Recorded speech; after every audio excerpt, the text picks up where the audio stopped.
Hello, and thank you for tuning into this Brew Happy radio show. I'm your host, Damian as the voice of beer. And with me, I am joined, as usual, by DJ Fitzmagic and JP Champion. Smoking.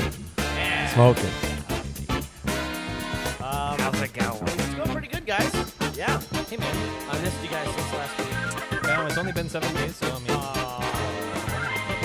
well, but it's nice to be seen and nice to be wanted to be seen. Yeah. Nice to be wanted to be seen. Yeah, there's been a lot of cool things going on this past week. Lots of news. I can't wait to talk about all of it. There's really cool things. A lot of new breweries that have been having some openings. And in particular, I want to talk about a certain cidery that just opened up. You'd think I would none about it, but I do.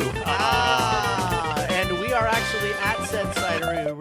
We talked about it a little bit last week. We are at Reverend Nat's new cidery location off of 35th Place and Southeast Division. And guess who our special guest is this Ronald week? McDonald. No, it is Reverend Nat himself. Oh. Hello. You've met him before. He doesn't look anything like Ronald McDonald. I can wear the makeup if you'd like. He kind of has reddish hair. But can you find the shoes? I actually do not. No, I don't have the shoes. I was going to say I have the shoes. No, I don't have the shoes. They are the hardest to find. Nor do I have any I gotta have those desire to Wile wear them. Coyote feet. for that one, Yeah. I was actually a clown for a short stint, and the shoes are incredibly hard you- to find, and they're even more expensive. I can think Are I you can do sure? the Hamburglar before I can do the Ronald. That I would do, yeah. I will totally steal some sandwiches. Prison stripes. There you go. Yeah. I'm ready. Hey, Next if you- time on the show, hey, I'll if you dress up can, for you guys. by the way, if you can tell me the purple guy's name. Grimace. There you go. Everyone doesn't remember that. What's the bird called? Fuck, I can't remember. Birdie. Is it just Birdie? That's lame. Is it really just Birdie? Not Yeah. like Big Bird. Nope. Birdie. Birdie. They didn't want to get a copyright infringement there. Too Big, hard for kids. a big birdie. That was back when Shit. McDonald's was still small, and they were afraid of such things. When And were now they only do had whatever the fuck they want. 1 million burgers sold back Yeah. then. There you go. Well, we are here at Reverend Nat's. It's true. Right off of Division. Not McDonald's. Not Yeah. McDonald's. Yep. And we do have the Nat himself. Man, it's good to see you again. It's been, I think, almost a year. So let's call it a year, just Yeah. for round numbers. Have you been to any weddings? No, I retired from the wedding business. Good job. Yep. Good job. Yeah. Completely? Yeah, you gotta. Yeah, it's a good answer. Pretty much. Like nobody could twist your arm? rich that- people probably could. that has a wedding coming up? Very rich. I'm the people. one doing it. We Okay. already talked about that. Yeah. Okay. Yeah. Yeah. I will say that it is nice to see your new location open, and I know the last time we talked to you about it, you're like, yeah, there's a thing, and it's get back to me. And that was kind of all we got from you. Yeah, that's what I told everybody. You weren't alone. No, and you know what? And for good reason, because this is a beautiful little space. It's Yeah. a great little tasting room, and you, as you told us before the show, all of your production that you were doing in that nice big old death warehouse under the bridge is Yep. coming here. Yep. So that's in really the coming months. That's Yep. pretty a cool. lot. Yeah. Yep. So how much? I actually haven't spanned the entire back of the building here. It's big. How much space you got back Well, there, let me give Rev? you let me answer that. Give you a long answer to that question. Okay. A little bit of history of the business overall. In 2011, I started in my basement. Wow. That's what you call low overhead in a couple different ways. Can I get a? Oh, yeah, where is it at? Hold on. Low. That's what you call low overhead. Yeah, There you thanks. we the same thing. We did the same thing. Yeah. Yeah. So then, yeah, exactly. So I moved into the building that many people are familiar with, just off Broadway on Northeast Yeah, Second, it's in a the good Moda one. Center. It's a good one. Moved into there in 2013. We moved out of there in 2020 to this cavernous warehouse. It is huge. You could underneath get the lost. 405 It bridge. was big. It was the old party warehouse. Yeah, party place, Party place, rental yeah. stuff. Yeah, and we never really. There was a plan. So the first building on Northeast Second that a lot of you are familiar with was about 6,000 square feet, spread across 3 different rooms. Everybody saw the front room, we Yeah. called it, Yep. and then select few saw the warehouse, and an even smaller number of people saw our canning room on the other side of the block. back. Wow. Yeah. Yeah, the back of the block. So 6,000 square feet spread across 3 different spaces. The current one that we're transitioning out of now is 22,000, and it's just It's just ridiculous. I It's just feel ungodly. like we're swimming around in it. Too much? Yeah, you could have multiple roller hockey games going on at once in that Plus, place. like 2 more breweries brewing full-size Yeah, production. I could fit another brewery or 2 in there. Yeah, it's ridiculous. And so that was part of a plan that we've abandoned. Let's just put it that way. There you go. So the current building that we're sitting in right now is about 5,000 square feet. So it's a little bit of a step down from our first building, but it really you didn't need all that extra space. yeah, exactly. It really represents a change. So not only is it a change in physical location, it's a change in the business structure a bit. We're focusing more on tap room, on direct to consumer, on innovation, making new things, not necessarily just satisfying the whims of mass grocery stores anymore. Well, which is fair because we did that for a long time. Not just you, but all brewing and business. We tried. wise. Yeah. And that is the game Make of everybody pennies. happy, right. And I don't like fighting for pennies. Yeah, $1. And I remember you mentioning last time we spoke that one of the main things you were bummed about is losing that connection with the tap room and Yep. the interaction with the consumers and your customers. And I'm so glad that you have that back now. Yeah. And in spades. Yeah. Look at this place. You guys know that we kind of put a name to our people. People came to know us as unusual ciders, innovation. Really, either whether it's crazy ingredients or crazy processes or crazy number of cider that we make at any given time. The collaborations that we do with folks around town. Yeah. I will say, I think one of the first times that I had a cider from you guys, and you'll know what I'm talking about because it was probably 2017, 16, 17, 18. I think it was one of those years. And you had brought your stuff to the Vancouver Brew Fest, and it was the cherry habanero. Oh, yes. And yeah. I want to say it was either blackberry or marionberry, something lavender. This is the fascinating thing. I get people like you say these things, and I'm like, yeah, sounds like something we did. We've done so many ciders You can't even keep that track. I can't keep track of them. But the cherry habanero one is by far one of those top 5 ones that you have done. Yeah. The other one is the Live in La Vida Loca one, which is what is that one? It's, we've got 2 in that, and one of them is the Passion, which you might be drinking here pretty soon. But I am there's drinking also now. we do a lot of pineapple work, so Yeah. Tepache La Vida, fermented yeah. pineapples. It's Tepache. So I mean, these are the kinds of things the that Tepache I really one is. Yeah, that Tepache is solid. Yeah. So these are the kinds of things that I want to come to work to Right. do every day. I don't, this business has been around for 12 years, and my last career lasted 13. And as I got closer to this, the timeline that we're on, I thought to myself, this has been so much fun the last 12 years. Right.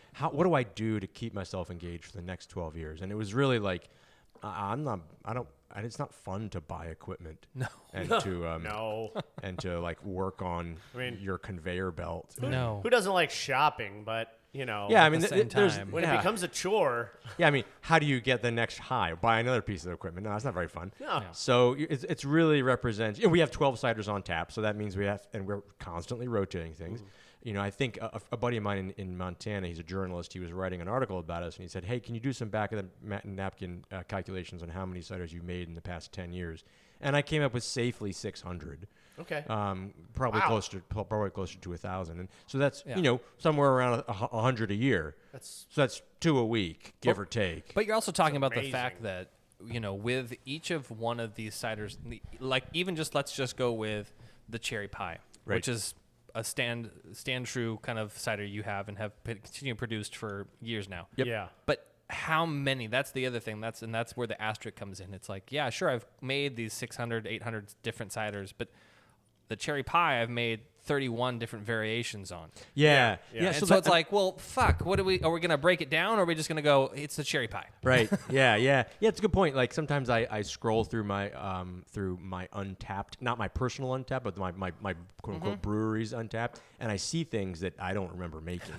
Wow. I'm like, oh wow, people are. Oh, I That guess was I only did 6 years make ago. a- My God. Yeah. Okay. Or I'll look through my old Instagram and I'll see something on the chalkboard on an Right. Instagram, and I'm like, oh, I don't remember that. Or at back all. back when Bushwhackers, and you're in Bushwhackers, Yeah. and you're like, when did I take that? What is Oh, that? yeah. Bushwhackers days. I don't remember man. making an avocado lime cider. What yeah, the hell so is that? I am You know, really like, looking yeah. forward to forgetting about new ciders. Yeah, actually. Right, but that's the beautiful thing about having a brand, and not necessarily just a name, but it's a backing from the quality of your ciders, as it has been Right. for the last, at least, for me, the last 10 years. Yeah. Is just, you're not going to get disappointed when you're like, you know what, I've never tried the Flashbang, which is up there. It's the coffee cherry Right. cider. I have. That's great. Yeah, and you're like, oh, Very well, unusual. Of course I'm not going to be, because it's Yeah. Reverend Nat's. You know, very I unusual. say this funny thing when I'm traveling, and people are like, "What's the best brewery in Portland or Oregon or whatever?" And I don't really have an answer with that. But what I usually okay. say is that Freem makes the second best beer of any style in Oregon. This is probably true. right. I mean, there's probably a better double IPA, but Freem's is the second best double IPA. Yeah. There's probably a better Gosa, but so I think that they have created a level of quality, but also a level of reliability. Yeah. That you can confidently order a Freem from any menu, and I think we found ourselves luckily in that position as well, where customers have engaged with us and they have experienced had good success, and they're willing to try the avocado lime cider Yeah. or Oh, whatever yeah. we're gonna Whatever make. the fuck you made. Are you ever worried that there's a danger of getting too derivative and I guess I'm gonna answer that for you and go, no, No. it's not possible. It's funny, my wife reminds me constantly that I don't necessarily need to make new ciders. I just need to tell people about the ciders that we're making. Sometimes we make a cider so fast it comes and goes, and like 3 people have found out about it because we made 1 keg. Yeah. And those 3 people think it's the greatest thing ever, and I'm like, yeah, I'm bored. Move on. So she's like, slow down. Instead of making 100 ciders this year, why don't you make 45 ciders? Yeah. And put Keep a 'em little on bit for a while, Put a yeah. little bit more. So if somebody likes it, like, oh my god, that was really good. And so you can learn, and that lets me. I don't make these ciders purely for my own ADD. I make them so that I can hear feedback from customers and potentially launch them into a more permanent cider on the menu. So speaking of a very permanent cider that you should continue to never not stop making is the Passion. It's the Passion. sour. It is vanilla, but it is got some wonderful coconut. Oh. And that's a great. passion fruit coconut vanilla. Yeah, Yeah, I it's make beautiful. that every 3 or 4 years. I'd like to make it. I'll probably make it a little more often. There are certain ciders that I swear I'll make once and never again, and that is not one of them. Yeah. I like making it. Yeah, it is delicious. I also started with the Punch, which has got some mango. It's got some ginger, which is really nice because it cuts a lot of that sweetness. So it's just straightforward. I think that is what you're drinking as well. Yeah. John, It is delicious. Dangerously delicious. yeah, it'll get you.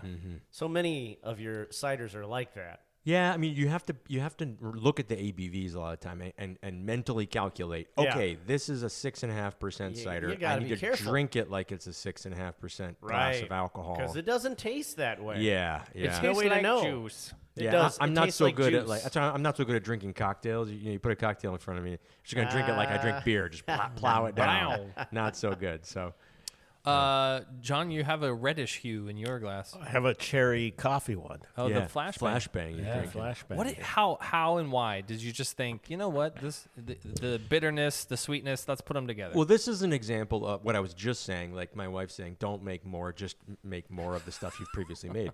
So this was a 1 keg thing we did maybe in 2017. It was a collaboration with Groundwork That sounds. Coffee. Yeah. Groundworks Oh, yeah. Coffee. Okay. And they were, I think, launching in Portland, and they came out to a bunch of local producers and said, "Hey, we'd like to collaborate with you on something." And we came up with a pretty good recipe. We were really happy with it. It was unusual. I wasn't expecting it to be so good. And then I wanted to revisit the back catalog a bit, Right. and scrolling through Instagram, I was like, "Oh, that one was really good. Let's do it again." Yeah. And so I was at the time I was working on a different project with coffee roaster and coffee shop downtown called Dead Stock, black-owned coffee, black-owned roaster. And I was like, "Hey, let's see if we can do this again." And he's not much of a cider drinker, and I'm not much of a coffee drinker. But we sat down, we found the right roast that he has and the right ratio. And the funny part about this one, John, is that it's actually cold brew. Normally, when you make cold brew, you take your coffee and you take your water, and then you wait, and then Right. you've got yourself cold brew. we followed that exact same recipe, but rather than using water, we used cider. So with the amount of caffeine that's in a glass of cold brew is what you're drinking right now. Wow. So be Yeah, up pretty all rad. night for poker. There you go. Maybe I should have warned you ahead of time. That's It's a good okay. brunch cider, maybe you not go. a 7 o'clock cider. Yeah, that's what I said the other There day you when I go. had it. Yeah, yeah. There you go. There you go. And what are you sipping on, sir? Well, one of the things I'm really excited about in this, I'm drinking a beer right now. Oh, funny well, enough. fucking A. One of the things I'm really excited about on this location is that we're right next to a bunch of food carts. And so as I was planning this tap room, I thought, there's going to be people who are walking in here who don't know the first thing about cider, who are going to get some, it's going to be summertime, they're going to sit outside, they're going to have some food in a to-go dish, Right. and they're going to want a beer, right? Right. And I didn't want to stoop so low as to have, for instance, just Boneyard RPM. I love that beer, but I want to have a little bit more creativity Right. with what I'm offering people. Yeah. So we are offering 5 beers on tap all the time. I've Plus a got kombucha. plus Great a move. kombucha, non-alcoholic kombucha. So Great move. being yeah. able to, have some shift drinks for. They say it takes a lot of good beer to make good cider. Yeah.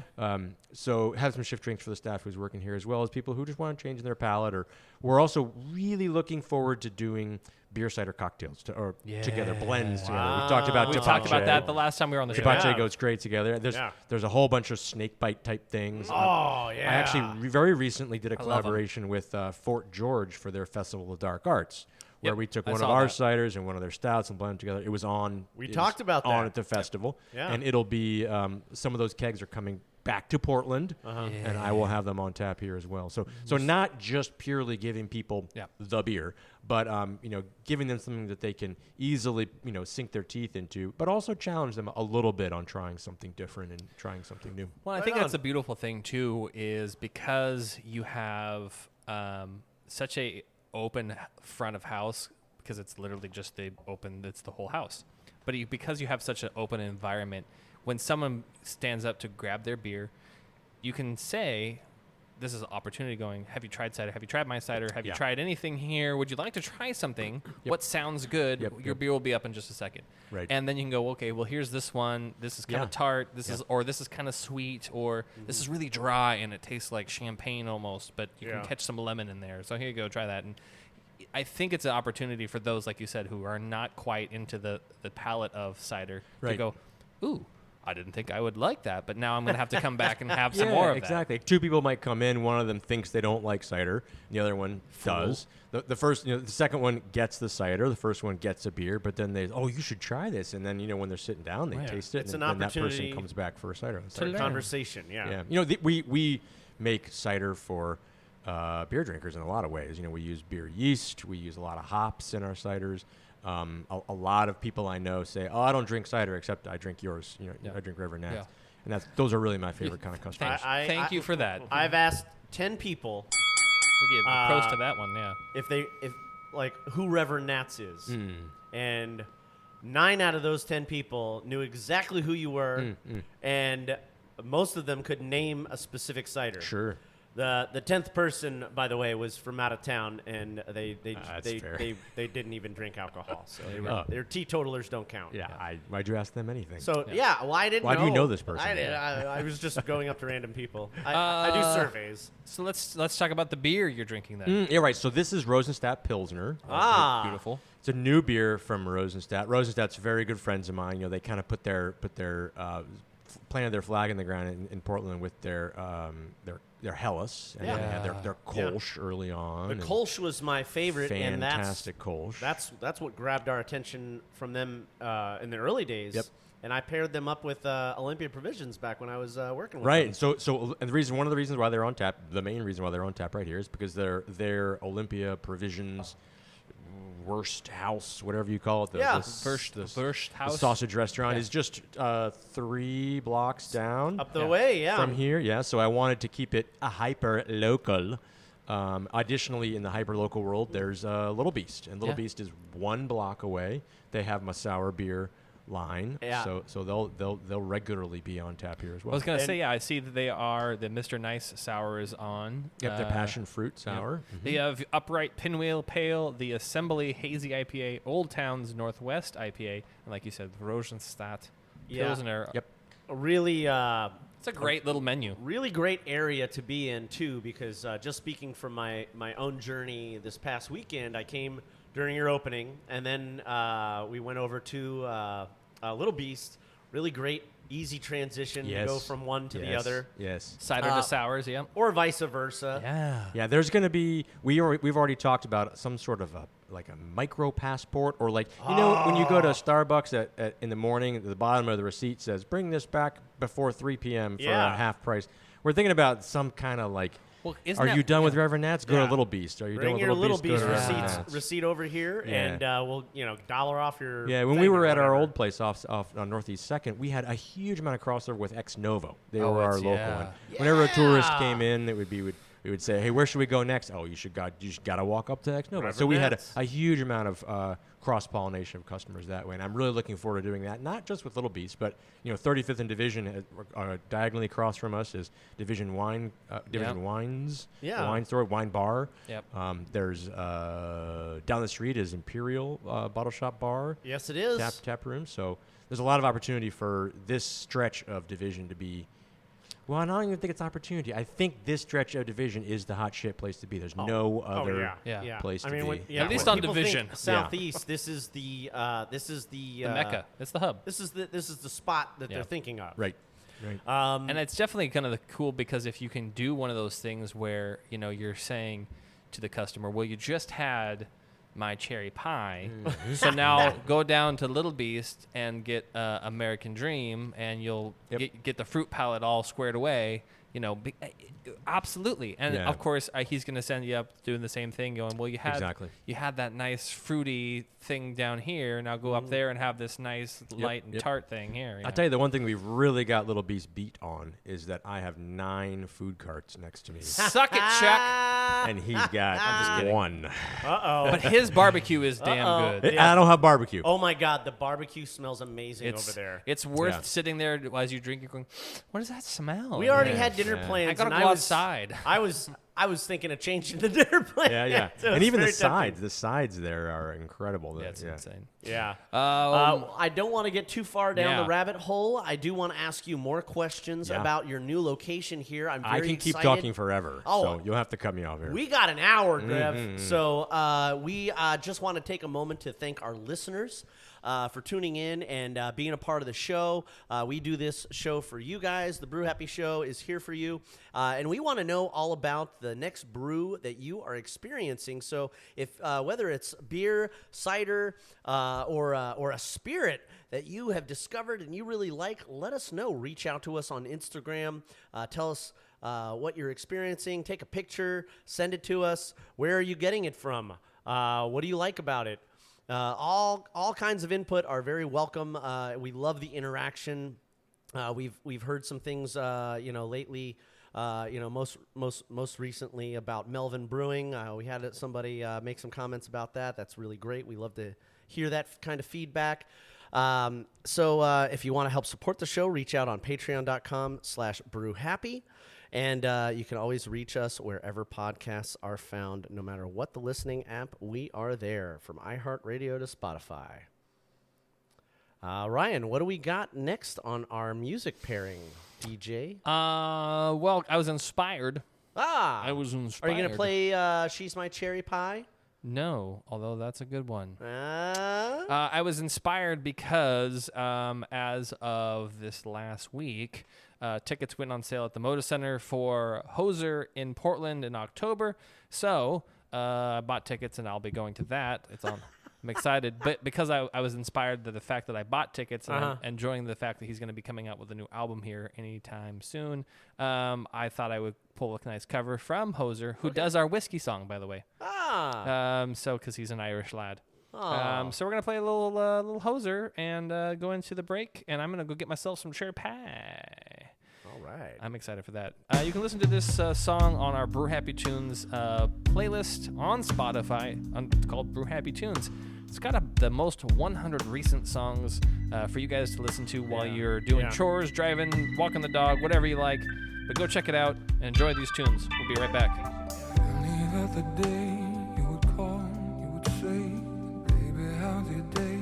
But the day ain't the same. Every other word is a huh. Yeah,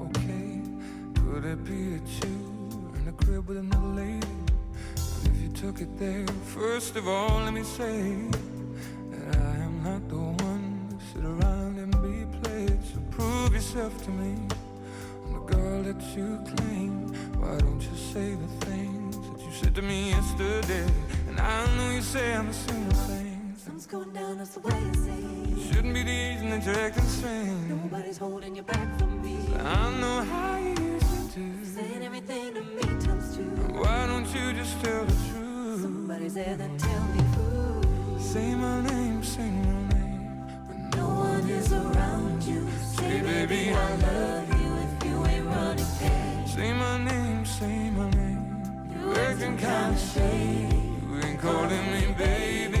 What a sudden change. Say my name, say my name. When no one is around you. Say, baby, I love you if you ain't running games. Say my name, say my name. You acting kinda shady. Ain't calling me baby. I'm Reverend Nat West, coming to you from my new tap room on 35th and Division, and this is the Brew Happy Show. Beer mongers. Where in this urban jungle can I find a decent craft beer? Look, what's that off in the distance? Distance? What distance? We're so conveniently located at Southeast 11th Avenue. Beer Mongers, bottle shop and tap room. Oh no, what's that? Don't worry, that's just Damian rooting around in our extensive selection. So many different beers! Beer Mongers, bottle shop and tap room. For more information, visit thebeermongers.com or check out our social media. Hey, this is Cameron from Level Beer, and you're listening to the Brew Happy Show. John, I need more beer.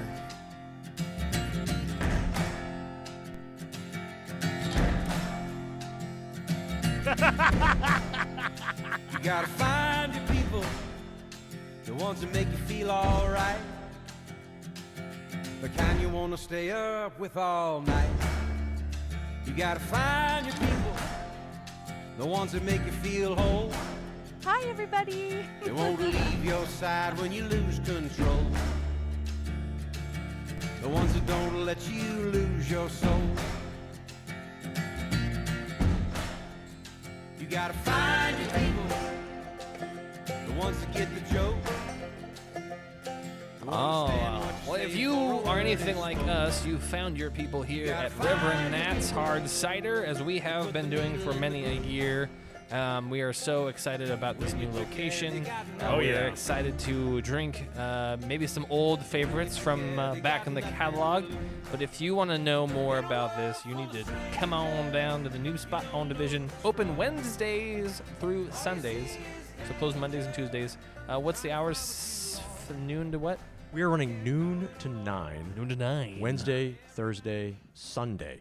Oh, Wednesday, Thursday, Sunday, no Friday, Saturday. Friday, Saturday, noon to 10. Oh, thank you. And noon, food cart noon. Ooh. Yeah. You know what? That's a good time for all those potheads who get up and have a smoke and come on down to eat. Yes. That is the perfect time for that. Oh, and I should also mention that dogs are very welcome outside. Outside. But minors are welcome both places as long as they're leashed. The minors or the dogs? So minors. Okay. Yeah, for sure. Thank Thank you for that. Now, is it all right if they bring their pickaxes and shovels, or? Yeah, we need to have a canary as well. Okay. Okay. I wanted to talk to you for a minute because I am, in most respects, the cider aficionado for the show. Oh, yes, that's true. And I wanted to. Not today. Today I'm here. He's probably drank more cider than all of us combined. Do you have except for Reverend Nat. Do you have a cord for this? Because it's going to die in about 5 minutes. Yes. Thanks. I don't know. We probably have drank about the most amount of cider together. But we won't talk about that now. But I wanted to talk to you because you mentioned something, and I know that we've talked about it before on the show, is you said you used beer yeast. Yes. Why not wine yeast? Yeah, I was wondering that myself. That's a great question. If you buy a book on how to make cider, every book on how to make cider will say get yourself some wine yeast, and dump it in there, and you got yourself a wine. Now, legally, technically, biologically speaking, cider is wine. Right. I have a winery license. I'm the largest. OLCC, yeah. And fed, yeah. I'm the largest winery in the city of Portland, and I don't make wine. So you can totally throw wine yeast in there, and you will make a light and crisp and bubbly and champagne-like dry cider. There is a common belief that yeast produces between 40 and 60% of a beer's flavor and aroma. Yeah. Right. Imagine if you take a saison. What is a saison yeast other than saison? What is a saison beer other than saison yeast? Right. Of course. The whole Kveik thing that hit a few years ago. It's all about this radical new yeast. Yeasts produce a huge amount love that yeast. of emphasis on or outcome in the beer. Big flavors, yeah, of course. Yeah. Right. So when I'm approaching making a cider, I'm never thinking about, let me pick the best apples and let nothing get in the way and let the cider express the No, I want to create. I love the French aspect. Yeah. I want cider making. Yeah. So a lot of winemaking is grow great fruit and get out of the way. Right. And then a lot of cider makers have a winemaking approach where they're like, I just select the best fruit, or I grow the best fruit, and then that's kind of it. And I'm more interested in crafting and building it as if I was a chef, for instance. So I want there to be the right amount of balance between the fruit that's in there, the apple that's in there, as well as other ingredients like cherry, coffee, passion fruit, etc. Whatever, right. Right. So yeast to me is just another literal ingredient. It's a flavor that I can deploy, and there are no flavors generally exhibited when you're using wine yeast. And I was going to say the other component that I think is very important here is that in general, the way it's malleable and the way it takes characteristics and it produces differences in those characteristics. You don't find them because, like you're saying, it's like, we're going to grow these grapes, and then it's going to be like, oh, damn, they were in the sun for too long. And right. But the yeast will. Like, no, fuck off. Yeah. Listen, you're not doing it right. Yeah, You're doing it. But you're right. Yeah, it's a totally different character building process, because if you're making chicken masala, you want to make sure you get that base. Yeah. Otherwise, it's just going to be chicken and some weird right. thing. And this is really like my love of beer coming through in my cider making. If you have winemakers are great, are quick to blame the weather or God. The harvest was poor. Yeah. And a brewer, a baker or a brewer or a chef is like, I picked the wrong ingredients. I messed up the process. I messed up. There's a lot more accountability. There's a lot more accountability to it rather than just throwing up my hands on. I don't know. The fruit wasn't good this year. So I'm more interested in crafting Those something. stupid goats over there shitting on my crops. But that's the beautiful thing about this process too, is that I don't think, and in so many ways, and I know that not every winemaker does winemaking the same, and everyone does it, and some do it in oak barrels, and some do it in plastic fucking tubs. But I think the nice thing about the way you guys and cider makers in general make it is like going, oh, okay, that's nice. I tasted a little bit, and now I need some this. Yep. I need some little bit of the acidity's too much, or it's too sulfury. Okay, that fruit is a little bit unbalanced, or the sugars are a little bit unbalanced, or whatever I want to. There are winemakers who make their wine that way. Don't get me wrong. There are. I love some winemakers.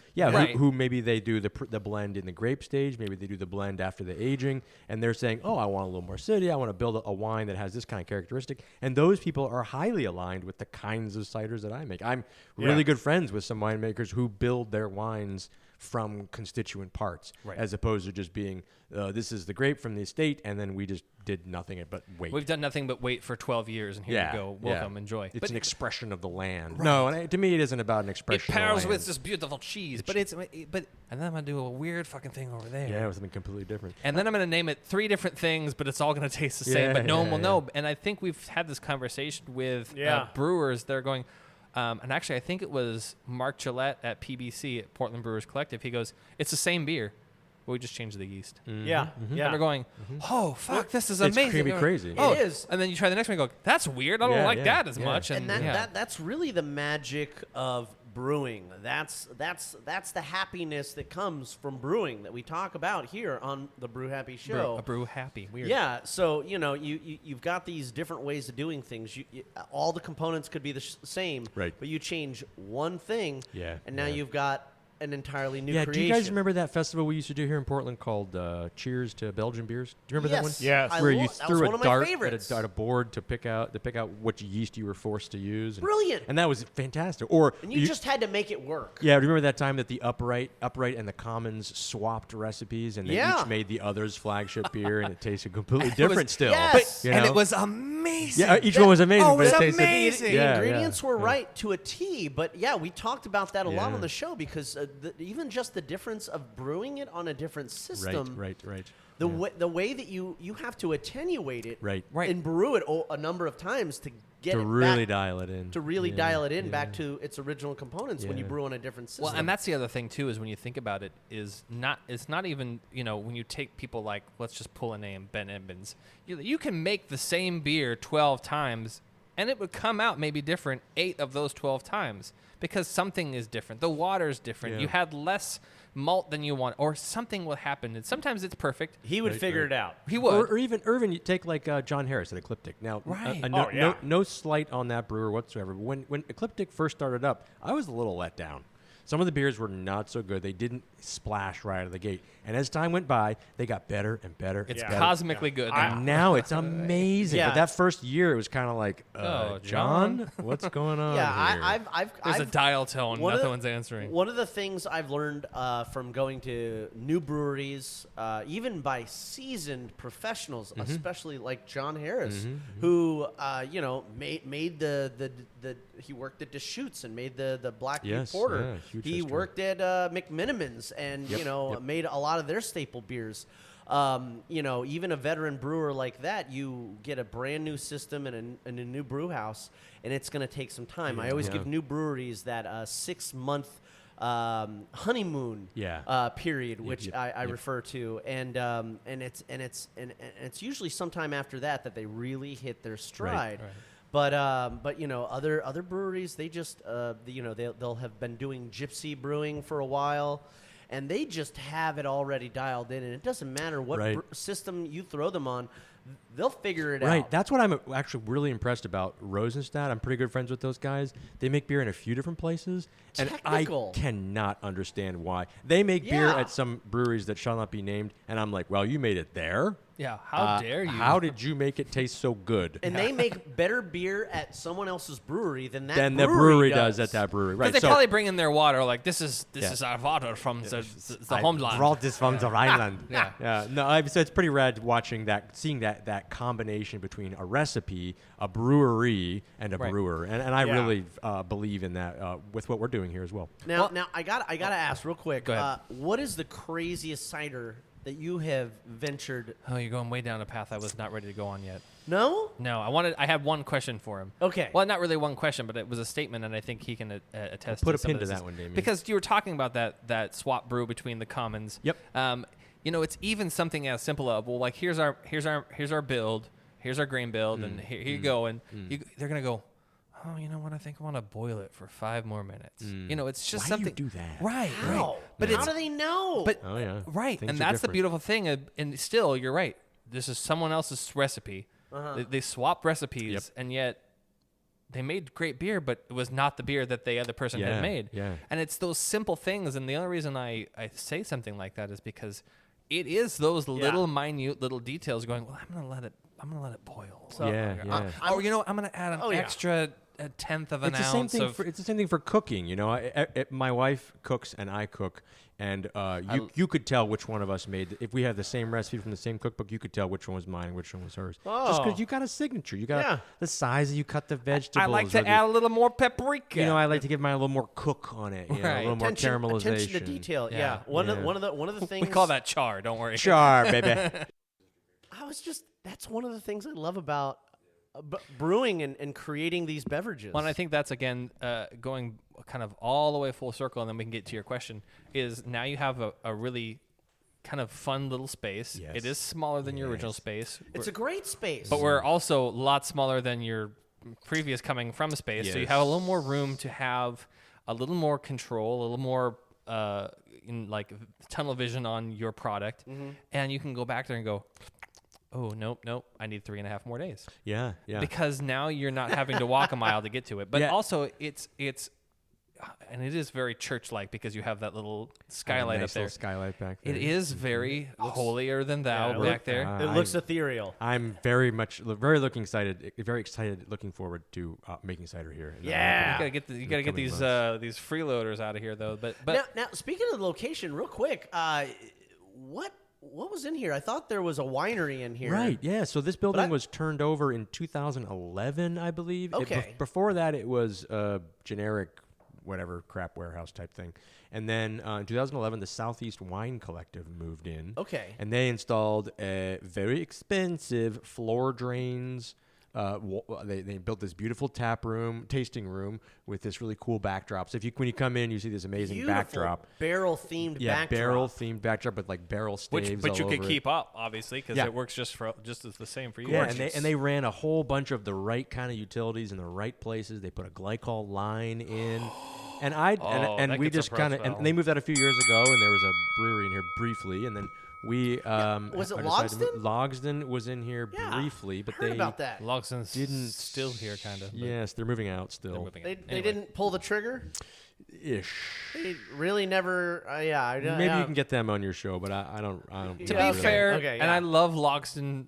I love their farmhouse ales. I heard a rumor that they were supposed to be here. But they've never really been anywhere. Oh. Yeah, for long. Since Hood River, yeah, it's been a long time. Because then they went out to Washougal. They were only there for a short time. I think they definitely had some bad luck. The Washougal thing, as I understand it, was kind of pulled out from the rug. I think they were moving into the old Amnesia spot. Yeah, and that was what that. Well, that's where the new trapdoor location is, and that's thriving. So good for them. Because it was presumed to be a burial by entrance place, because after Amnesia left, I mean, they couldn't keep anybody in there. Yeah. So back to this location, you have all the stuff installed already when you come in here. Pretty much. You're feeling pretty confident walking in the door, like, hey, all right, there's a new cidery in town, and we're gonna kick the ass out of this place and open it up and bring some people in here. And they're gonna be happy. How Portland is it that this place was a winery, a brewery, and now it's a cidery? Yeah, pretty friggin' awesome. Pretty Portland. I was rounding out to that. I'm so the fact glad. that it hasn't been a dispensary is amazing. Oh God. Go away. You damn potheads. So let's get back to Damian's questions, because I thought it was a really great question. Yeah. What's so, like, you've done hundreds and hundreds of different ciders at this point now, and some of them are spin-offs of an original recipe. What's the craziest thing you kind of got into? Well, I think there's three answers depending on how you sort of define crazy. The one that other people might say has been our craziest is this thing called Angel of Death. What? I was amazing. I was interested in early. This is early days in the business. I was interested in alternative kinds of fermentation, not just alcoholic. I was interested in meat fermentation. Okay. That's how you make like a lot of preserved meats, is by fermenting the meat in order to preserve it. Yeah. Whether it's a lot of times it's a lactobacillus, so it's an acidification fermentation as opposed to an alcoholic fermentation. Right. And so I was curious if there could be a combined fermentation happening all at once. So I got a raw leg of lamb, and then I got some live sort of wild charcuterie from, at the time, Toro Bravo. They were just up the street from me. Well done. They gave me a bunch of their little salamis. I love Toro Bravo. And I rubbed these salamis all over this lamb. I let it hang for a little bit. You rubbed salami on a lamb? Yeah. Thoroughly, top, bottom, middle, the whole thing. Wow. And then I let the How'd the lamb feel about it? Well, the lamb got pretty darn moldy. Does it stay still? Yeah, it was dead. It was just, okay. just a leg hanging up. And then it got very, very moldy over the course of a few days. And then once it started to bloom, I dropped this thing into a drum of fresh apple juice. Yeah. Pasteurized apple juice. So I knew that it was a clean environment. Yeah. And it fermented. It simultaneously fermented the meat and the juice at the same time. And over the course of about 6 months, the acid in the apple juice sort of like ceviche'd the lamb. So it kind of cooked it with the acid. Yeah. That's amazing. And it fermented dry. And the meat, of course, fell off the bone about 6 months. In the liquid. Yeah. And then once we retrieved all the bits and sort of gave it a coarse filtration, we were tasting it and we're like, hey, this isn't actually half bad. I added a little bit of honey to it and then bottled it up, and I was very scared to kill someone. So at the time, my bar manager, Jim, and we each brought a 750 ml bottle home on the weekend. Okay. Drank it all on Friday night simultaneously. And recorded our digestive systems for the preceding the 48 hours after that. Everything checked out. Yeah. That was our scientific test. Okay. And then you both came to work the following. Yeah, we were fine. We didn't die. So then we thought, well, I guess this is okay. So we didn't end up selling any because I just didn't want that to come out. So we gave away the bottles. Okay. And if you go to Untapped, we only made like 50 bottles. If you go to Untapped, there are lots more than 50 check-ins for the Reverend Nat's Angel of Death. Wow. I think it's a pretty big share thing. People shared it. Yeah, they did bottle shares. And for those listening, if you're queasy about the meat mold thing, that's actually how most of your sausages are made, from somebody, and this is coming from somebody who worked at Olympia Provisions and not just made the product, but also packed the meat in the meat packing plant. Yeah. You did. That's how it's made. It's got to have some mold on it in order for it to be clean and pure and made and cured in the right way. That's how it gets cured. That's right. So Angel of Death, I think, was the one that kind of put us on the map as those crazy guys. Wow. Those crazy guys. But it wasn't like a seller. No, we didn't sell it. Because you didn't sell it. I was too scared to sell it. Wow. It's probably a good thing. Yeah. Have you ever rethought? I don't need to do that again. No? Okay. Yeah. Nope. I'm cool. I'm telling you, as a cider drinker, don't do that again. Okay, Not now, needed. Now you mentioned 3. Yeah, so that was the one that's kind of like the craziest thing. But I think the sort of more mainstream crazy one is Tepache. And now I didn't invent it. I knew that was going to be one. Yeah, I did not invent it, but I've certainly popularized it amongst the Portland beer drinking community. It's delicious. It is really designed to be paired with beer, and we do this event every year. Fucking amazing except beverage. Last year, actually, called Night of 1,000 Tepaches, where we blend Tepache with beer. We designed Tepache to be blended with beer. Tepache makes every beer taste better. The first time I ever had Dark Lord was with Tepache. The first time I ever had West Veteran 12 was with Tepache. The only time I've ever had Sam Adams Utopias is with Tepache. So it goes really well with dark beers. That's got to be a fun one. Goes really good with light beers. And we're always collaborating with local breweries to make the best blends. Can we extrapolate a little bit more for the neophytes listening? What exactly you weirdos qualifies a Tepache? What is a Tepache? Right. So Tepache, if you ferment apples, you get cider. If you ferment grapes, you get wine. If you ferment honey, you get mead. If you ferment pineapples, you get Tepache. There aren't very many other. Specifically pineapple. It's fermented pineapples. There aren't very many other names for fermented fruits around the world. Gotcha. It's a traditional Mexican drink made oftentimes in the rural parts of Mexico where there are pineapples grown. And it's traditionally made from the waste product of the pineapple after you eat the yummy, soft, sweet Usually bits it's on the inner inside. core and the outer rind. Yeah, the skins. Yeah. We Americanized the recipe a little bit by adding putting the entire pineapple in. That being said, I've got there's some amazing Mexican restaurants in town owned and operated by Mexican folks who buy my Tepache. They say it's fantastic. It's not entirely a commercial product in Mexico. It's oftentimes made like in buckets in people's kitchens and whatnot. Definitely, it's definitely would be considered as a old Wirt style German house kind of a thing. But it's obviously a completely different thing. Yeah. It's one guy down the neighborhood has some Tepache. Go see him, and he'll fill up your jug. Yeah. So Tepache homebrew. Yeah, Tepache has really like ingratiated me with the Portland beer community because I've done dozens and dozens of collaborations, including bottled collaborations. We've done actually packaged collaborations of beer and Tepache together. I have two thoughts on that because I do love myself some pineapple. And I also love beer, and I also love cider, but I also love liquor. And all I'm thinking is two things. Tepache and Pineapple Express from Pono Brewing. Oh yeah. Pono has been a participant in our Night of 1,000 in the years past. And number two, great. Tepache and dark rum. Yeah. Actually, this year we're bringing in New Deal. They're gonna help. They're gonna be a participant or That's not far from here. collaboration partner. I think they're gonna try to swing their hot monkey, their chili vodka. Yeah. Whoa, that would be great. That's funny. They got a chili vodka named Hot Monkey. Yeah, you know, throw some pineapple at it. A little John says no. John, No, I'm just a little thermally confused there. Yeah.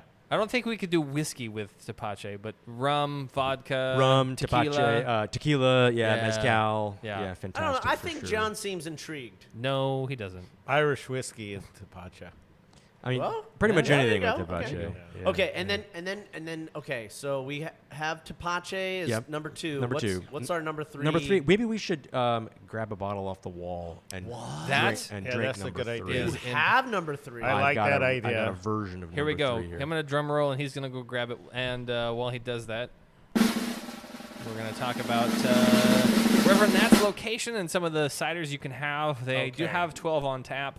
One of the ones I recommend is the Saint Citron, which is a citrus, salty, Goza-style cider. It is absolutely delicious. If you guys want to, you can actually find yourself in cans. You can take that with you as well and take that home. And then, of course, if you know anything about anything, Cider from My Family, which is a wine-style cider.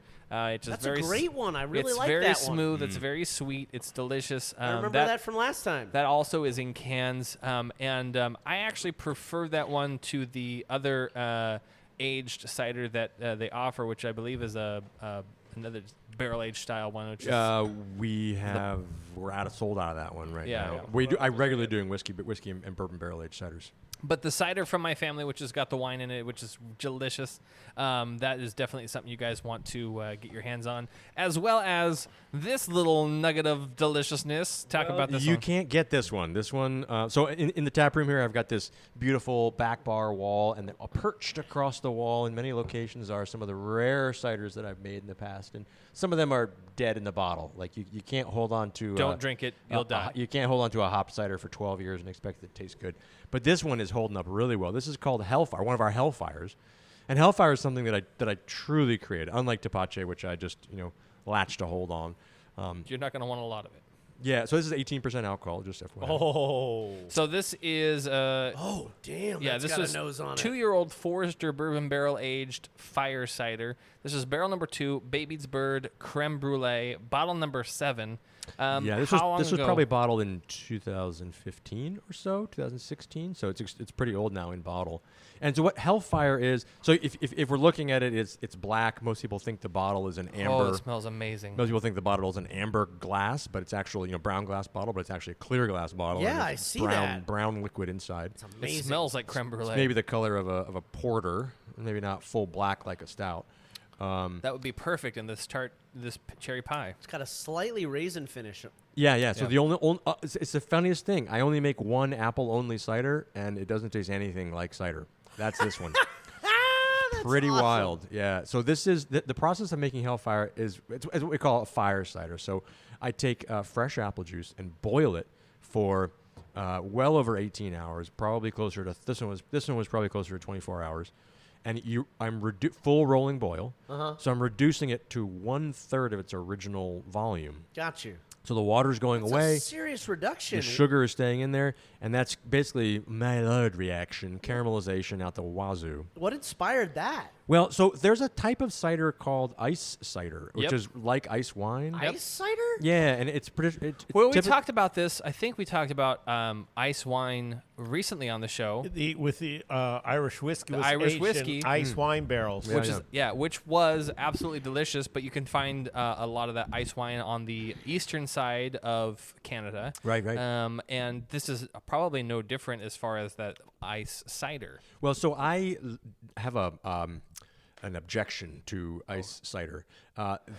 They are all extremely perfumey, and the only differentiator that I could find between various ice ciders is your bottle label in silver or is it in blue? They all kind of have a generic perfumey, Very blasé. very like I'm a high-end thing that you should spend some money on without really telling any stories or really standing up with any robustness.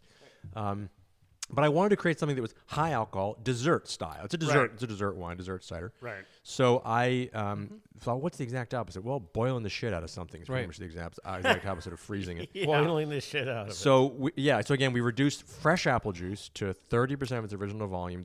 The gravity bricks basically triples in the. It has to. The gravity's triple in that process, and then we ferment it. So we're fermenting like something like moonshine. It's fermenting pretty to much, 16, 17, 18% alcohol, and there's still a ton of residual sweetness in here. So the natural fermentation naturally stops. I will not lie to you. I literally just poured this in my apple pie. Oh, great. Or my cherry pie. Yep. Add a And it's perfect. a little shot of amazement there. Yes. And then after the Great. fermentation finishes, we bourbon barrel age it. So these are always Kentucky bourbon barrels, Old Forester, or we use a lot of Heaven Hill. And then it ages for 1, 2, 3, 4. I have some barrels right now that are 6-year Hellfire aged. Wow. And then oftentimes for the Hellfires, I then add back other ingredients. This is a straight Hellfire. I've done cherry and chipotle. I've done raspberry tobacco. I've done vanilla, cayenne, and cinnamon. I've done I'm going to tell you. mandarin orange. So many different things. Is there anything you can't do? No. Yeah, so I kind of treat it like a stout, like a pastry stout. Like Right. if you think in the world of pastry stout, what are Yeah. people doing with stouts these days as doing far as a lot. adjuncts? And anything that would go would work with this. I honestly think that the coffee and cherry in another round of that would be. I have done coffee. Or coffee orange. chocolate. I did a Oh, coffee yeah. chocolate. Yeah. I was gonna say dark chocolate would be a great Yep. pairing with this. Yep. Yeah. I've done How do coffee you do the cacao. tobacco part of it? I literally soak tobacco. Yeah, what kind of tobacco? I went to, I'm pretty sure I went to your shop actually and talked to someone there. I was like, hey, I'm doing this thing. Don't kill my customers. And Did you get tobacco that was flavored or non-flavored? no, unflavored is pipe tobacco. I went and unflavored? Yeah. Yep. One of your staff was really helpful picking out the right. It was probably Sue. I brought the Hellfire with me, and I was like, let's take a little sip of this, Oh, wow. and you can pick. You don't can know pick it was out. Virginia or Burley, though. No, it ended up being. It threw out a lot of vanilla. It was the outcome. probably. on it. 1Q. Yeah. Yeah. So that's a very, very low nicotine tobacco. Good to know. No one's died yet. Yeah, but I mean, it's super, super low. There's almost no. I mean, there's more nicotine in Reverend Nat cider. potato than there is in that tobacco. Made with Paul cigars. Does have carcinogens in it. I will give some credit where credit is due. The idea of adding tobacco came from our buddy Bolton Minister at 5440. Yeah, Kudos to that Yeah. Yeah, he made a cask Cheers to something Bolt. something at some event somewhere something, and I was like, Bolt, what is going on with this thing? And he said, oh yeah, I put tobacco in it. And I was like, You fucking weirdo. If you guys ever do that, you need to really Yeah. talk to Okay. me because I have a lot of Not tobacco sold that you're not going to get in the market unless you're asked for. Well, I didn't know you at the time. Well, okay. now This you we're going do. back to like 2015. Sounds like we got gotta make some more Hell's Fire. Yep, Okay, so is that is just. This is just amazing. Did you know that was going to work? I know you've done this for years. Yeah, so but- we trialed it with. There's only one variety of apple that this works on. Okay. We've tried with many different varieties, and that was a stumbling block for us for quite a long time. Huh. But we lucked upon this one variety that produces it has high acid. If this product does not have enough acid, it just turns into this really cardboard tasting thing because it is oxidized as fuck. You're literally boiling the shit out of it. So Right. all the oxygen is just deep, deep, deep within it, and then it barrel ages forever. What's Right. the apple? It's a variety called Newtown Pippin, and it's grown here I in know Oregon. Newtown Pippin. Yes, It's I'm familiar with that it's not a apple. common, but it's not incredibly rare apple. Like Right, the out basketball here it's player, not Scottie credible. Pippen? No. Exactly like that, but Sure. different first word. Yeah, Yeah. pretty amazing. And a completely different flavor than Scottie Pippen. Entirely different. How Yep. would you know? I'm just word of mouth. You know. Okay. Anyway, was weird. What I was just being. It was a. It doesn't matter. None of you guys know the Scottie Pippen story, so do you? We do know. Is I there a know Scottie a few. Pippen does. story? I do. Doesn't matter. Doesn't Moving matter. on. Moving on. Google it. We are going to take a quick break. We're going to come back with some news. I don't think Give you a chance John, to Google the stuff. John brought something. We're going to go down to Whiskey Corner and talk about what John brought. Yay! And we'll talk more about some of the crazy shit come out of Reverend Nats and what you guys can look forward to with cider releases Crazy and delights. events coming up. And more to come here on the Brew Happy Show. We thank you all for listening. Here are some tunes. What are you pairing up with this? This one, we're going old school. Here's some Elton John. Elton John. Wow. Yeah. I think Elton John would love the shit out of this. When I look back, boy, must have been Bottle great. number 7? Popping in the country. Oh, shit. Question and a stream. Looking for an answer. Trying to find a Bottle sign. 7. Barrel 2. Until I saw you see the light. I knew I was blind. You better get back, honky cat. Better get back to the woods. Well, I quit those days and my redneck ways. Hi, I'm Brian Kilty. And I'm Travis Priest. We're with Gorgeous Beer. And you are enjoying the Brew Happy Show. I'm John Paul from Paul Cigars. Everyone knows I think craft beer is awesome, but so is my huge selection of cigars. You can get all your favorite tobacco products at any one of my conveniently placed locations in Beaverton, East Vancouver, and my headquarters store on Jansen Beach. Our wide selection and helpful staff will make your visit so very satisfying. You might even want to have a beer to celebrate. So come on in and check us out. For more information, contact us at paulcigars.net.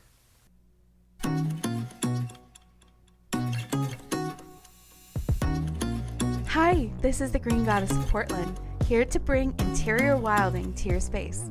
Offering local consultations, weekly plant care, pest solutions, rare plant curation and sales.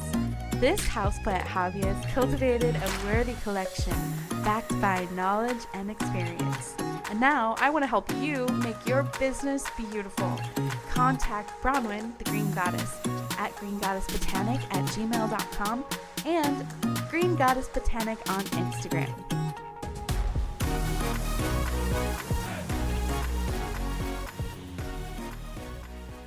Well, you can juice a banana?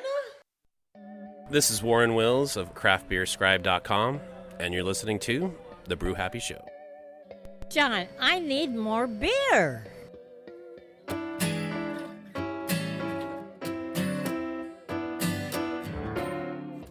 Yeah, baby!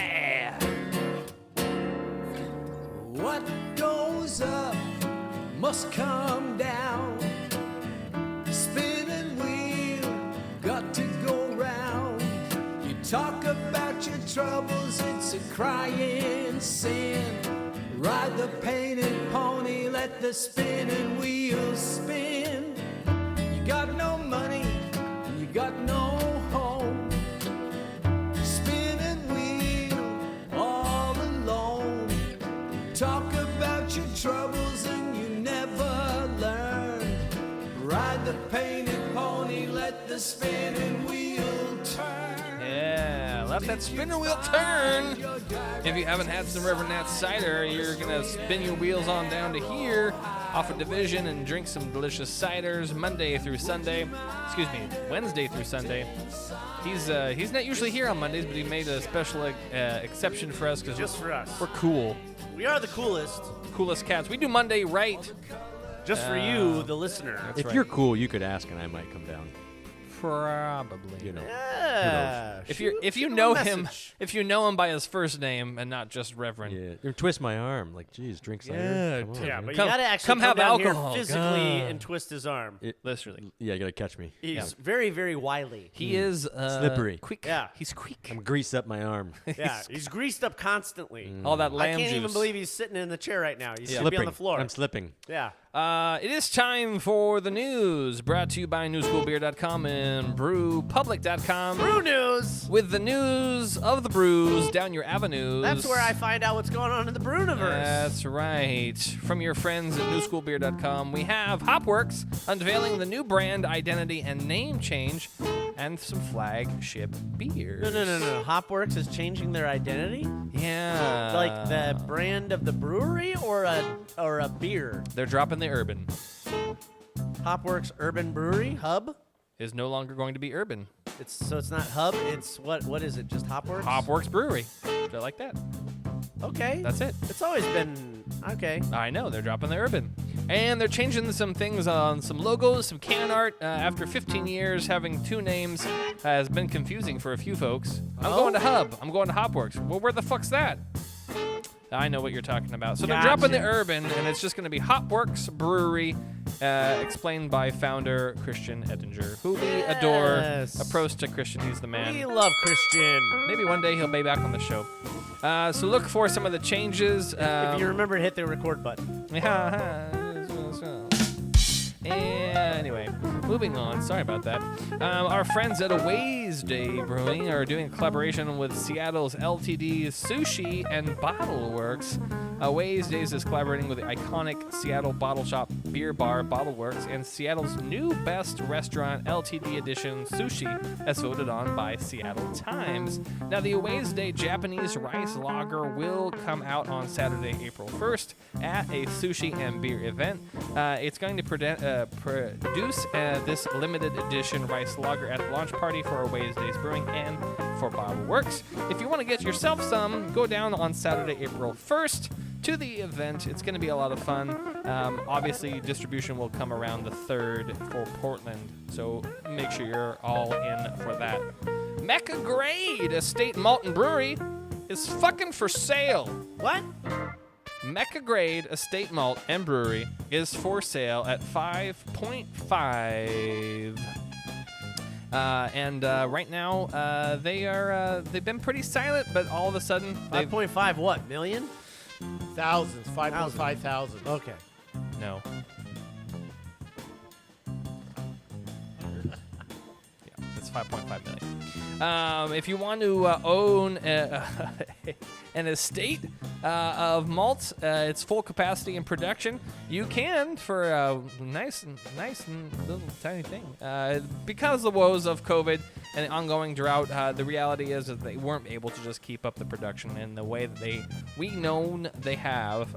So unfortunately, they are selling off and moving on down the road. We do wish them the best, and we hope that someone takes full advantage of what has been a staple for over 15 years in the Portland and brewing community. Speaking of 15 years, Block 15 celebrates its 15th anniversary. That's right, April 22nd. VIP hour starts from 1 to 2, and then general admission from 2 and on till 10 p.m. They have some collabs going on with Corvallis, Brew Supply, Cold Fire, and OSU Fermentation Science. Get yourself a ticket now for exclusive beer tastings, branded glasses, live screen printing, live music, tastes of firewood pizza, snacks, and others at the cocktail bar. That's April 22nd at Block 15 Southtown Taproom in Corvallis. Congratulations to you, Block 15, for turning 15 all fucking years old. You know what? I was just thinking about going down to Corvallis to give them a visit and hang out at Treebeards, and it's just a nice little area down there in Corvallis. Block 15 has themselves a good setup. This is true, and they are pretty good. They're pretty good stuff. Yeah, gotta love the sticky hands every year, right, John? There you go. I agree. There you go. All year long. And our last piece of news, although it may not be the best of news, is news that we do need to report on, as we previously reported on it earlier in the week. It is unfortunate, but we have the honor to say that us here in Portland have been enjoying the wonderful and beautiful characteristics of an amazing woman. Her Darcel? name is Darcel. Oh, and yeah. at 92, she finally has passed, but she didn't leave nothing behind. She left a legacy of beautiful gloriousness and a beautiful beer that you all here can drink in collaboration with Migration and Portland Weird United. go get yourself some Darcel Blonde IPA. It's still available. It's still out there. There was a few breweries that did collaborations with Darcel. I think even Gigantic did one. That's the one I'm just talking about right now. Yeah. That is it. That's the one. You So said Migration. no, Gigantic. And yeah, so Maybe I did, but I didn't mean to. Lots of cool stuff. You know, our friend the Unipiper. Yes, did a collab with her. That's the same one. I'm literally talking about Portland. It was a three-way collab. I appreciate Three-way, you. wow. I appreciate all your interjections of the same information. Thank you so much. Yes. You host the show? Voice of Beer. I do, actually. That's Okay. why I'm mentioning these things. Gigantic with Weird Portland United, which does have Brian Kidd, who was the Unipiper. He's the founding member. I was trying to segue. You don't own a Segway. That's probably a very good thing. But he is the world's oldest performing drag queen at 92. Walter W. Cole Sr., better known as Darcel. Yep. She is amazing, and she was a beautiful aspect of Portland for so many years. So we give a pro spell to you and a moment of glorious silence.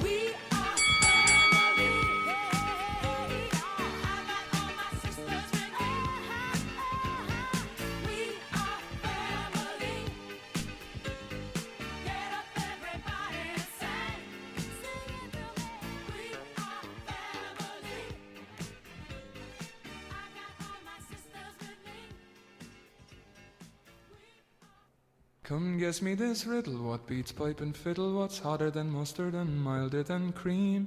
What best wets your whistle, what's clearer than crystal, sweeter than honey and stronger than steam? What can make the dumb talk, what can make the lame walk, what's the elixir of life and philosopher's stone? And what helped Mr. Brunel to dig the Thames tunnel, sure wasn't it whiskey from old Inishowen?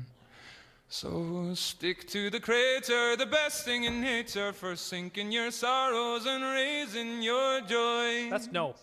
And boys, I'd half wonder if lightning and thunder was made from the plunder of whiskey, me boys.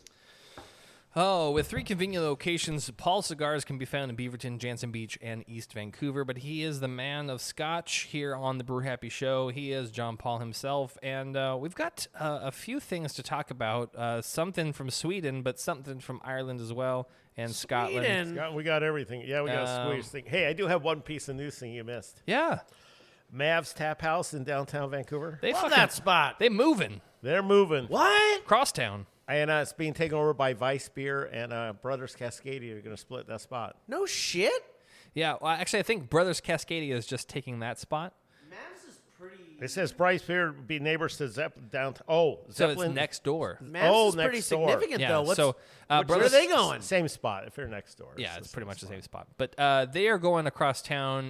They have a little bit bigger location and just better food or something. Yeah, I okay, believe so. like but a good move for They're them. more worried about food than just the beer thing. That's true. These other guys only care about their beer. Yeah, so what will end up actually happening works. is this is a beautiful spot now for coming up in the summer of block party beers. We have Vice. We're going to have Brothers Cascadia, which is going to be next door. We have Two of our favorites. which is Trapdoor, Uh-huh. and then right around the corner is Heathen. Oh. So and Lewitt. And Lewitt. So it's going to be a really good summer for beer in the downtown Vancouver area. So look out for that. Sounds like we need to make a beer crawl list. Sounds like we might have to go back. And you know, there. downtown Vancouver, man, I'm telling you, you're changing with the waterfront. Yeah, it's up. It's going up. It's going to be believe it or The not. Ruse up there as well. Press Collective. We've been But they're talking about building this like crazy. We've been and talking about this for years. The Gauchos put a restaurant there on the waterfront. That's true too. What's so weird? Here's the thing: is on the Gaucho means El Gaucho, cowboy. El Gauchos, right? I walk by. There's no name on the restaurant. Not yet. No, not going to. Why? I talked to the head chef who was in my store the other day. Why? They're just using their little symbol. I like that The though. little Gaucho. And I asked him. I said, I looked inside. You're not. He says, yeah, we were talking about that, but we decided for now. What the hell? Because you know or you don't know. Yeah, Because the it's- mystery. Well, it's not like everyone can afford El Gauchos. Oh, yeah, they do have some pretty spendy. Are you talking about Dos spots over there. Solas? What? Are you talking about Dos Solas? No, Oh, Gaucho. go Gaucho. Okay, yeah, El yeah. Gauchos is in downtown Yeah, Portland. I know where it's at, They're yeah. moving into they're opening a second thing. So Oh, this is not my favorite whiskey, but let's talk about the one you just made me drink. Oh man, okay. So I like it. You like that? Here, you can have more. So that was Springbank. That's a 15-year-old Springbank from Campbelltown. Aged in sherry casks. These come out about right this time of year, and they do not last long. The bottles, they're not really expensive. They just don't make enough of them, and he apparently don't like that. Nope. So take that. And then here, try this one. Yeah, the Swedish one. The I wanted Swedish the one. empty glass. So I can Swedish pour that one. in there. Swedish one. That's what I gave you that glass Combine for. those two together. That's what I just gave that for. There you go. That's what that's for. Put it in there. So I'm going. Of course, He'll I'm going put it back in the bottle. Yeah, no, you'll just chug it down. You'll be fine. But I'm going to Springbank, Campbelltown here in 6 weeks. So I their feel like little you've brought festival. this weird alchemy bottle before. Yes, I have. I'm trying. You know what I'm trying to do? Get rid of shit. Kill bottles. Okay, Create so space. maybe give this one to the Rev, and not the other one. Or No, it doesn't matter. Believe it or not, a lot of people like this. This is what I took down to my cigar convention. Oh, and that's much better. And everyone loved Oh, that he liked thing. it. He liked it. Of course he does. It's a very good thing. You're just weird. I just wasn't expecting it after my tart cherry hellfire combination. It wasn't hitting the palate correctly. He's not either. This is my kind of whiskey. The There it Springbank. is. For Yeah, sure. see? There you go. This is, you know what? This will be a barrel that you should put some cider in. Yeah, can you hook me Yeah. up with a barrel? The Springbank. No, here's what you want. You want a peated barrel. I've used peated barrel. Fantastic. Yes, I know. Peated with a cider would be fantastic. Yeah, yeah. I I, did- also just pour peated whiskey in my cider sometimes too. That's true. Oh, there we go. Look at that. Oh, Lockfroig! I've threatened to get Lafroig barrels too many times and never been able to get my hands on one. Yeah, It's I hard to don't- get a hands on. I know it's tough. Yeah, I don't know how you do that. You know what, though? I'm going to be there in a few weeks. There you are. Well, when you're I there, could talk to him. I'll give you my FedEx number and you can just slap a label on it and ship it.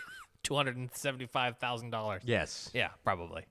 The price of the barrel plus shipping. Yeah. We have to see if they sell them. I do have a question for you while we're trying some whiskey. And I know I asked you this before, the last time you were on the show. But we've talked about obviously your barrel aging process, how you like to have nice oaky or whiskey or bourbon barrel aged bourbon. But going on the other side of things that go into cider, I know you're not a fan, but why not, of hops? Oh, nope. Incorrect. Well, Incorrect, okay. yeah. Better way to put it. That was a joke. Better way to put it. That was a joke. He is a fan of hops. I know. I mean, I used to sell the cider that put us on the map in sort of a mainstream. It was Hoppercot. Hallelujah, Hoppercot. Apricot Cascade hops, apricot, the wit beer spices. Right, Kind of. yeah. It got into a pretty nice book called World's Best Ciders. There you go. Pat myself on the back for that one. Wow. But the hop, we used to do a hop cider fest even. Wow. We used to do a hop cider. Actually, you're drinking out of a hop cider fest glass right now, John. The one on your right hand. Oh, there. yeah, you're right. The And- Hop Cider Fest. But the Hop Cider Fest craze, peaked at when we did the Hop Cider Fest, pretty much 2015, 2016. And as time went by, I don't know what happened. I don't know why, but customers fell away from Hoppercot, so much so that I have discontinued Hoppercot.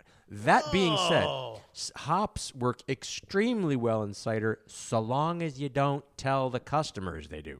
So Revival is our main It's beautiful. apple cider. It's a beautiful. It has Mosaic and some Idaho 7 in it. Wow, those are great. Yeah, Saint Citron, which is the ultimate summer cider, Yeah. has some Cascade in it. A little grapefruity action in That's there. classic. I regularly use cider hops in my ciders as an ingredient, not as a call-out ingredient, but as one of 3, 4, 5, 10 different ingredients that I might put into a cider. So I'm very pro-hop. But I listen to the reaction of the customers, and they don't like hop ciders. They think they don't like hop ciders. Would you bring Hoppercott back for fresh hop season? Well, not so much for fresh hop, because then you're really asking a challenge of customers. However, I've got a new tent show that's going to come out this fall. That's a collaboration with a Japanese cider maker who also grows some hops, and we are calling it Super Hoppercott. And it's kind of a reboot of Hoppercott. Who's the Japanese? The cider maker is Japan's best cider company. They're called Son of the Smith. They're in Nagano Prefecture, Matsumoto area, and they grow apples. And they visited me probably 5 times. I visited them 3 times, I think. And we're very close. I will say I would be very much down for a off-dry slightly semi-sweet, just straight apricot cider, because I definitely love the way that in particular stone fruit runs with apples. It just does such a wonderful job. And what I can imagine from a less hoppy version, although a hoppy version would be equally beautiful, is just a slightly dry, just a nice back kind of a sweetness, but really not even a semi-sweet. I would just say fruit, not sweet. Right. Yeah. And just that, because I think it's funny because almost like eating a dried apricot. Right. Yeah. That's what I would look for, is that kind of soft, pillowy, but not so There's sweet. some acid in there. Right. Yeah, And you can that is a cider come fall time.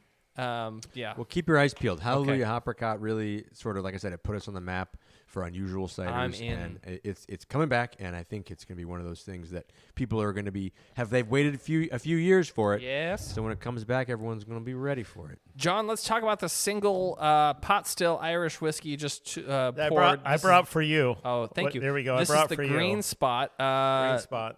Leoville Barton, celebrating a shared Irish heritage. Mitchell and Son, fine wines and spirits of Dublin, Ireland, matured intentionally in American bourbon and sherry casks, and then finished in casks previously filled with wine from the famed Chateau Leoville Barton. Can you talk like that the rest of the I night? pretty fucking much can. I'd be quite. Finished in ex-Bordeaux wine casks in Ireland. There's a lot of this. That's in a lot of barrels. You know what I think this is beautiful is, there's a lot of barrels, but I love the fact that it's definitely something that Mr. Reverend Nat would be putting himself. Nat, what? Could you put some cider in some ex-Bordeaux barrels? And Yeah, barrels to me are like an ingredient. So the more flavorful the barrel is, the better. I'm not, I sometimes I'll use fresh oak as a flavor. Not very often, but mostly I want the most flavorful barrel I can get. And usually bourbons are the most flavorful, but you get yourself into John, because they've been used. Yeah, they've been heavily used. But I would this one gladly really take good. a little 50 milliliter bottle of that anytime you want to just. That is really good. He's Irish. Well, because I'm Irish, but here's the other thing: is when you get to it, and you kind of have to take a second sip, and go ahead and take a second sip. I'll give you the opportunity, Damian, because you made a face, you fucker. I did. Is you get the Bordeaux, you get the wine, you get those beautiful tannins left over from the wood. It's absolutely a delicious fucking. It's really good. You don't like it, that's fine. I don't care. You're not my friend anymore. But It's Irish whiskey. It's different. Yeah, it is different. It's up there. Well, because Irish whiskey is a style. I don't not like it. I like it. It's just You just don't appreciate the buttery butterscotch part. It was a little Yeah. different on the back end let's see what the Reverend has to say. than I was used to. It's distilled different. See, he gets it. I'm going to take a bath in this. Yeah, it's distilled differently than Scotch whiskey. I'm going to rub this over my body every night before I go to bed. It's so buttery. My wife uses lotion. I'm using this one. That's a good. Yeah. You know who will really appreciate that is my brother, and in it. I'll be more than happy to take some of that. You know what? If you just want to order me a bottle, that'd be fine too. Your brother at Post Low? My brother at postlowgolfco.com, where you guys can use the promo code of Brew Happy 25 to save off 25% off your entire order over $20. Go to postlowgolfco.com and you get That's golfing apparel. That is golfing apparel, but you know what they have right now? Yeah. The Masters T T-shirt is out right now for sale. 2 weeks. We got 2 weeks. April 9th is going to be fucking on fire. Actually, a hair less than, Yeah, it's a little less than 2 weeks. But yeah, I'm excited for the Masters, especially since Scotty Scheffler just won the Players' Championship just over a weekend ago. That's okay. Rom's going to crush them all. Yeah, we'll find out. Anyway, postlowgolfco.com. Love you, brother. I'm going to bring you some Irish whiskey soon. I can bet that now. Yeah, you they can. haven't been letting me bet this for a long time. Nat, what do you got, man? What do you think about that? This green spot's the best one we've had so far. Did we taste the Swedish Tico? Yes, I did. I gave you some before. Wait, no, but have we collectively tasted it? Okay, I guys, haven't. I hope I you haven't. don't mind. Yeah. I hope you don't mind, but I'm going back to the cider. Yeah, it's okay. That's all right. But all these are going to be great with the Hellfire, right? You No, can they- just see, I maximize love the Hellfire. Hellfire. This is great. It's fantastic. See, Makes that's why everything taste I'm better. trying to kill this bottle. It's a cool-looking bottle. It's a cool-looking bottle. I might have to take a nap in my truck before I go home. If you don't kill the bottle, you know who will take the bottle. So Who? me. Oh, really? Oh, I love that bottle. That's a killer bottle. There you go. There you go. Don't Here, take that over there. All right, there you go. Take that bottle. He killed the bottle. Bottle's All right, gone. The next bottle I got dibs on. As long as it's not green spot, then you can fuck right off. All my scientific flasks. Oh, that's true. That's fair. They wind up getting taken away for Bronwyn to use as propagation vessels. That's true.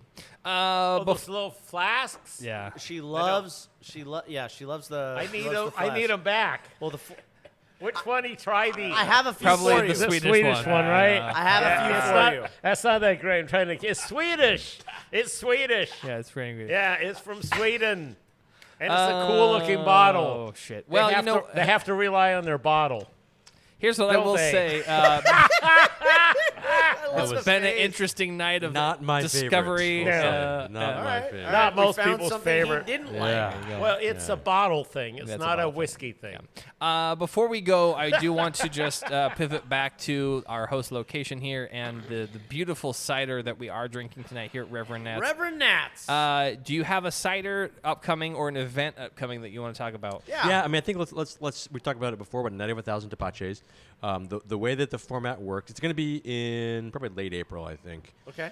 The way format works is that we will have 12 or so breweries around town that I will give them some Tepache ahead of time. They will determine what their favorite beer to blend with Tepache is. Then I will buy those kegs. They will be on tap here, and customers, when they come in, will get the opportunity to taste 12 or more beers blended with Tepache, and then you get to vote on your favorite combination, favorite combo of beer and Tepache. And the winning brewery gets to take home the golden pineapple, which, if I can direct is your an attention. actual pineapple made of gold? You see over in the corner there, underneath our chandelier, Whoa! there's a very gaudy gold-painted pineapple. And that was beautiful. actually recently returned to us from Ex Novo. They were the last ones to win it.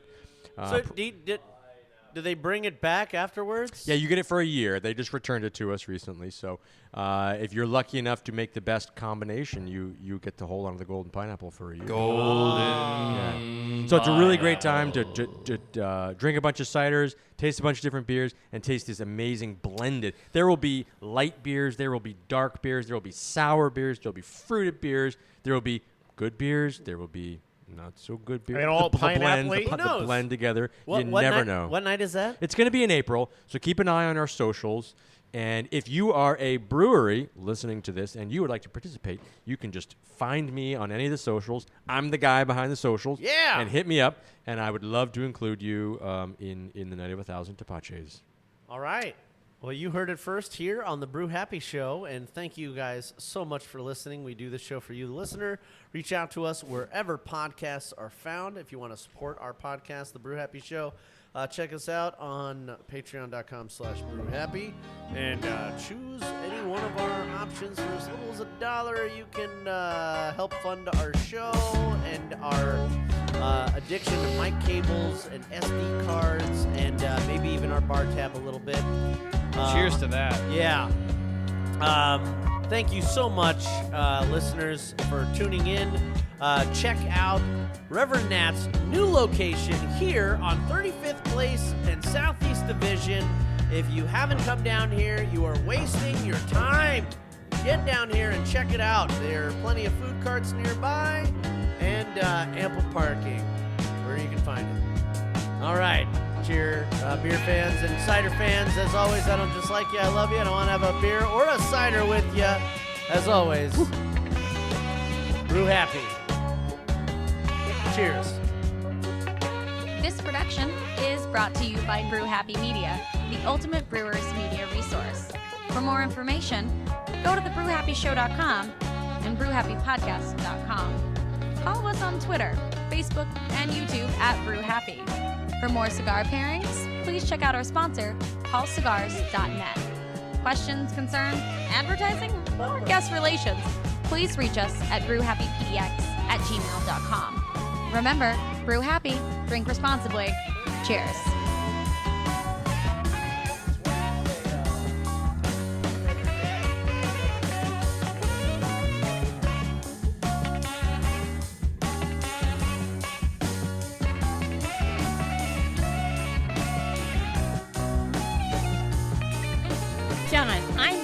more beer.